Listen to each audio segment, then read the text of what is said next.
Why is it that no matter how much love you receive, no matter how many people tell you that you matter, the emptiness still lingers inside? You smile when someone texts you back, you feel a spark when they hold your hand, but later, when the noise fades, when the room is silent, you return to the same hollow space within yourself. We chase connection as if it's the cure for the loneliness we refuse to face, yet each time, it slips through our fingers like sand. Relationships become a mirror that reflects our own unhealed wounds, and instead of healing them, we try to cover them with someone else's affection. But love, borrowed from another, was never meant to patch the cracks we deny. So the question remains, if the person in front of you cannot fill that void, if even the sweetest love turns sour in your heart, then what exactly are you searching for? And more importantly, what are you running from? We grow up with the idea that love is the ultimate answer to everything we lack. Movies, stories, and even the silent lessons of our upbringing teach us that one day someone will enter our lives and heal every wound, silence every fear, and finally make us whole. This belief is seductive because it promises a shortcut to peace. Instead of confronting our own emptiness, we convince ourselves that another person's presence will dissolve it. And so we enter relationships with unspoken contracts in our minds. If I give you love, then you must make me feel complete. But the truth is, no one was ever designed to carry the weight of completing another human being. When the other person fails to live up to this invisible expectation, we label it disappointment, heartbreak, or even betrayal. Yet it isn't betrayal at all. It is reality revealing itself. The reality that no relationship, no matter how intense, can save us from the work we refuse to do within ourselves. Still, we hold on to the fantasy because facing ourselves feels too frightening, too raw, and too uncertain.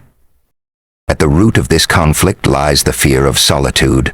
We are not merely afraid of being alone. We are afraid of meeting the person we are when the noise disappears. It is easier to believe that another's affection will erase this fear, but in truth, it only delays it. Machiavelli once observed that humans are often driven by fear more than by reason, and this rings especially true in matters of love. The fear of loneliness pushes us to settle, to cling, to mold ourselves into what we think others want, rather than daring to stand in the emptiness and listen to what it might be teaching us. Outwardly, we may seem deeply in love, but inwardly, it becomes a negotiation. Every gift, every reassurance, every display of affection carries an unspoken plea. Don't let me feel the void inside. And when the other person doesn't deliver enough, when they fail to distract us from the silence, we feel abandoned, not by them, but by ourselves. It is this hidden bargain that makes relationships so fragile, so dependent on constant proof, so draining to sustain. The problem is not that relationships are incapable of bringing joy. They do, and they always will. The problem is that when we use them as the sole anchor for our sense of self, they become fragile extensions of our insecurities rather than expressions of genuine connection. Think about how often people equate being loved with being worthy, as if affection is the only currency of existence. It creates a dangerous dependency where worth rises and falls with someone else's attention. This explains why in the early stages of romance people feel euphoric. The constant affirmation feels like life itself, but as soon as the intensity settles into something ordinary, as it inevitably does, the void resurfaces. Instead of recognizing that the emptiness predates the relationship, we blame the other person for not giving enough, not trying enough, not loving enough. And yet the reality is, they were never supposed to carry that burden. What we call falling out of love often means we have run out of distractions, and the silence we feared has returned to confront us once again. In this cycle, the misconception is not just personal, it is cultural. We live in a society that glorifies coupling as the highest form of success. To be loved romantically is seen as proof that you matter, and to be alone is quietly treated as failure. So when people feel incomplete without a partner, they are not only wrestling with personal wounds, they are also carrying the weight of societal judgment. This makes it even harder to turn inward, because solitude is portrayed as emptiness itself, rather than as a space of growth. As a result, many people jump from relationship to relationship, not in search of love, but in search of themselves through the eyes of others. They hope that enough external validation will finally drown out the inner voice that whispers, "You don't know who you are." And yet no amount of love can silence that voice. It grows louder each time it is ignored. This is why emptiness in relationships is not rare but almost universal. It is not a flaw in love itself. It is a reflection of how we have misunderstood its purpose. When we peel back these layers, what we see is a conflict not between people but within the self. Love becomes distorted when it is built on fear, when it is treated as an escape rather than an expression. The paradox is that the more desperately we try to use relationships to escape ourselves, the more isolated we actually become. We may be physically with someone, yet emotionally still untouched, unseen, and unfelt. That disconnection is not solved by more attention, more passion, or even more commitment, because the true absence is not in the relationship, it is in us. We long for another person to say, "You are enough," because we cannot bear to say it to ourselves. We crave their constant presence because we are not comfortable with our own. And so the cycle repeats. Emptiness hidden by affection, affection fading into expectation, expectation turning into disappointment, until finally the truth becomes undeniable. We were not asking for love. We were asking to be saved, and no one, no matter how much they love us, can do that work for us.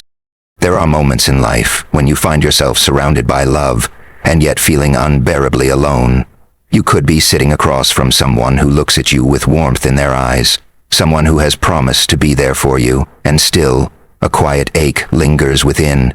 It feels like an unspoken betrayal, though they have done nothing wrong. You catch yourself asking, "Why do I still feel empty when I have everything I thought I wanted?" You replay the gestures, the texts that made you smile, the touch that reassured you, the words that promised you mattered.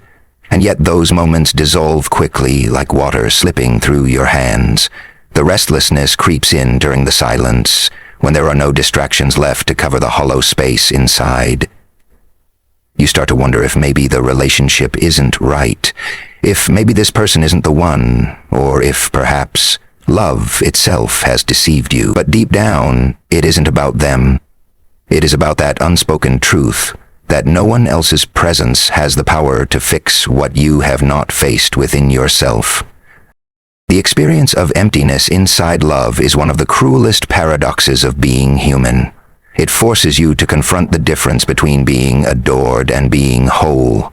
On the surface, it feels like love should be enough, that affection should silence the doubts, that closeness should dissolve the ache. And for a time, it does. In the early days, the novelty creates a haze of fulfillment, a rush of significance that feels like you've finally arrived somewhere safe. But as the glow fades and reality settles in, you notice that the same patterns return. The same loneliness at night when the conversation ends. The same hunger for more reassurance, as though no amount could ever be enough. You may even start to resent your partner, not because they have failed you, but because they cannot possibly keep filling a void that was never theirs to carry. This resentment is dangerous because it blinds you to the truth and convinces you to keep searching outside instead of turning inward. So often, we repeat the cycle without even realizing it. We walk away from one relationship thinking the next will finally be different.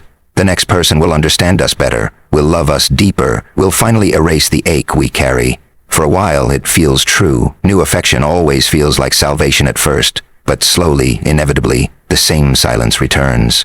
And in those quiet hours, you realize the problem has followed you, because it was never about them. It is as though you've been running in circles, expecting the scenery to change, only to find yourself back at the same place again.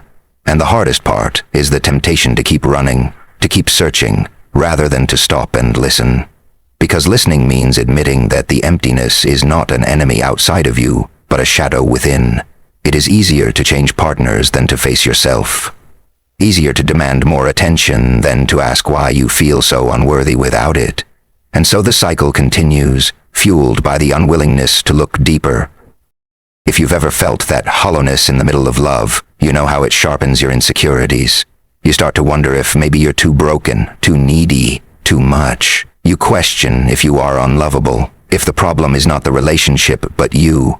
This is the silent torment that no one likes to admit, because outwardly you may look like someone living the dream, loved, cherished, chosen, but inwardly the voice whispers, "If they stop loving me, I'll have nothing left."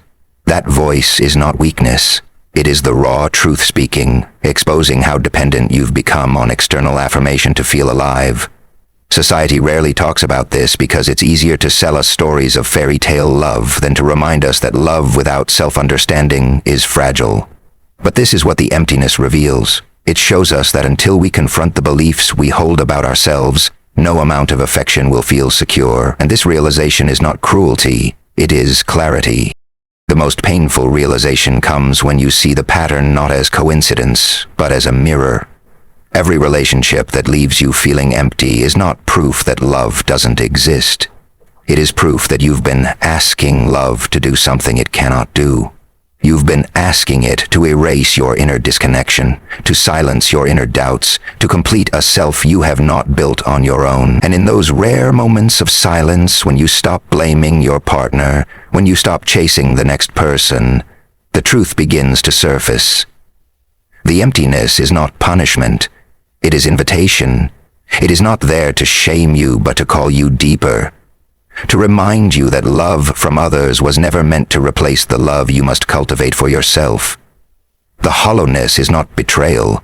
It is the soul's way of saying you cannot keep running. It is time to come home to yourself, and in that realization, though painful, lies the beginning of real transformation. There comes a point when the silence you once feared begins to shift. At first it is suffocating, a space you would do anything to escape. But as you sit with it longer, something unexpected happens. You begin to hear yourself. The noise of other people's opinions, the craving for validation, the endless search for affection starts to fade, and what remains is your own voice. Trembling, but real. You realize the emptiness was not a void to be feared, but a doorway you had always avoided. It wasn't punishing you, it was waiting for you. And in that waiting, you begin to see a different kind of strength, one that doesn't rely on anyone else's approval. The silence becomes less of a burden and more of a teacher, showing you that solitude is not the absence of love, but the presence of yourself. When you embrace this space, your scars stop being marks of shame and begin to tell stories of resilience. Every wound you tried to hide becomes a testament that you survived what once felt unbearable. You start to notice that the strength you were searching for in others has been quietly living inside you all along. The moments of heartbreak, the times when you felt abandoned, the nights you thought you wouldn't endure, they all become evidence that you were never as fragile as you believed. This realization is not loud or dramatic. It arrives quietly, like a candle in a dark room, flickering but undeniable. And once that light is noticed, it can never be unseen. You begin to understand that true worth is not borrowed, but built. The awakening teaches you that love is not about clinging, but about overflowing.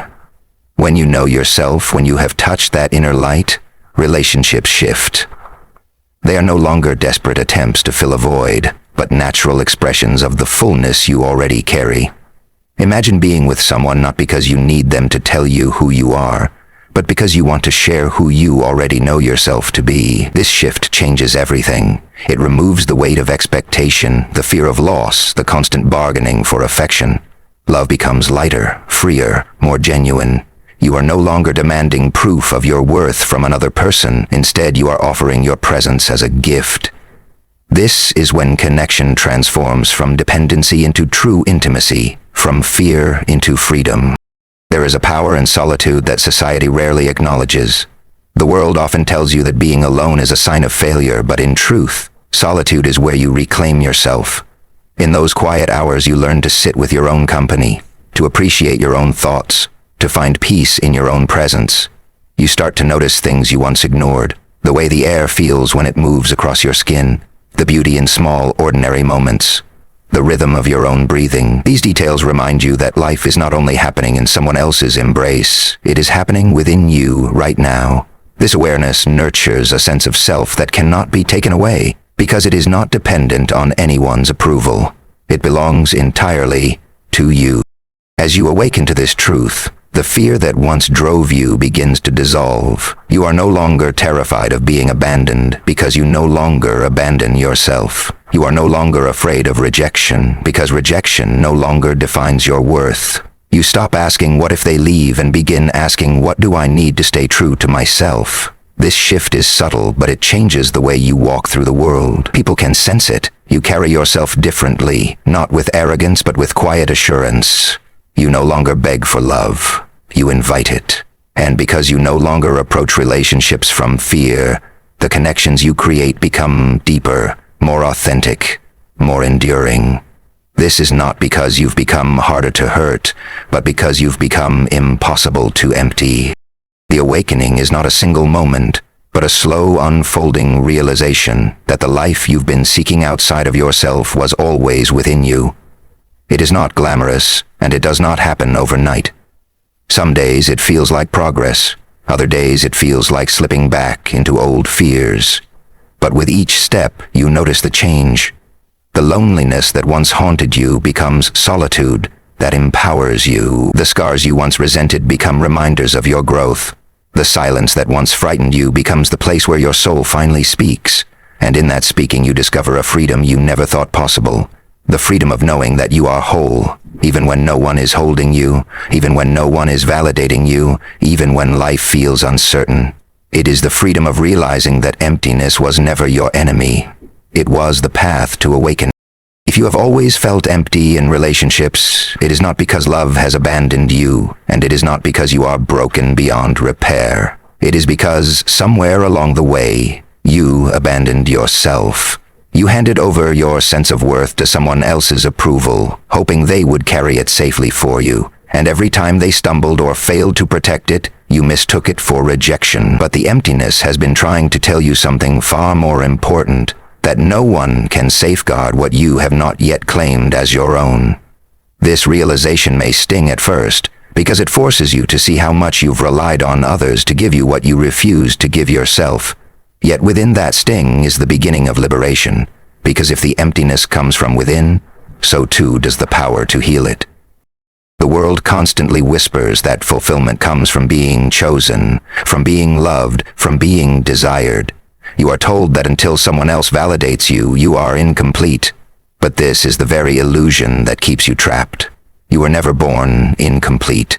You were never created as half a soul waiting for another to finish you.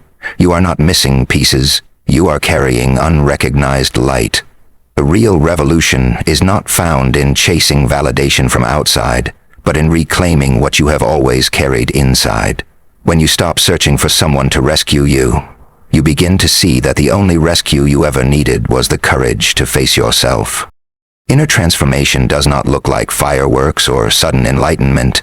It looks like small, consistent moments of courage. It is choosing to sit with the silence instead of numbing it. It is choosing to tell yourself, I am enough, even when the world feels indifferent. It is noticing the ache inside you and asking, what do you need from me? Instead of asking, who can fix this for me? Each of these moments may seem insignificant, but together they build a foundation stronger than anything external love could ever provide. And when that foundation is set, relationships cease to be cages or crutches. They become sacred spaces where love can be shared, not demanded. When you learn to be whole in your own presence, you no longer approach love with desperation. You no longer measure your value by how much attention someone gives you. Instead, you walk into connection as an equal, not a beggar. You are not searching for someone to fill your emptiness. You are inviting someone to share in your fullness. This shift may sound subtle, but it changes everything. Relationships rooted in fear are fragile. Relationships rooted in wholeness are unshakable, because when two people come together already knowing their worth, love becomes a meeting of souls, not a negotiation of needs. This is why the emptiness you feel now, as painful as it may be, is not a curse but an invitation. It is life's way of pulling you inward, of forcing you to stop looking outside for what can only be found within. You may have spent years running from it, distracting yourself with relationships, with attention, with noise. But every time you ran, the emptiness followed, patiently waiting, not to punish you, but to call you home. Home is not another person's arms. Home is not their reassurance or their presence. Home is the moment you can sit in silence with yourself and no longer feel like something is missing. Home is where you discover that you were enough all along. And when you arrive at this home within yourself, something extraordinary happens. You stop fearing the loss of others because you no longer fear the loss of yourself. You stop chasing validation because you no longer confuse it with love. You stop begging for scraps of attention because you realize your worth is not negotiable. This doesn't mean you stop desiring connection. It means you finally understand the difference between need and choice. You no longer need someone to tell you who you are. You choose to share who you are with someone who can meet you in truth. That choice is freedom. That choice is love in its purest form. So let the emptiness you feel now be your turning point. Let it be the moment you stop searching outward and start listening inward. Let it teach you that your scars are not signs of weakness but reminders of survival. Let it remind you that solitude is not loneliness but strength. And above all, let it awaken you to the truth that the revolution you've been waiting for is not about finding someone who makes you feel whole. It is about becoming whole on your own. Every relationship you enter after that will no longer be an attempt to escape yourself, but an opportunity to expand yourself. That is the kind of love that does not crumble under the weight of expectation. That is the kind of love that endures. In the end, the journey is not about being feared or adored or endlessly validated. It is about finally standing in front of the mirror of your own soul and saying, without hesitation, I am enough. When you can say this and believe it, the emptiness loses its grip. The silence becomes a sanctuary instead of a torment.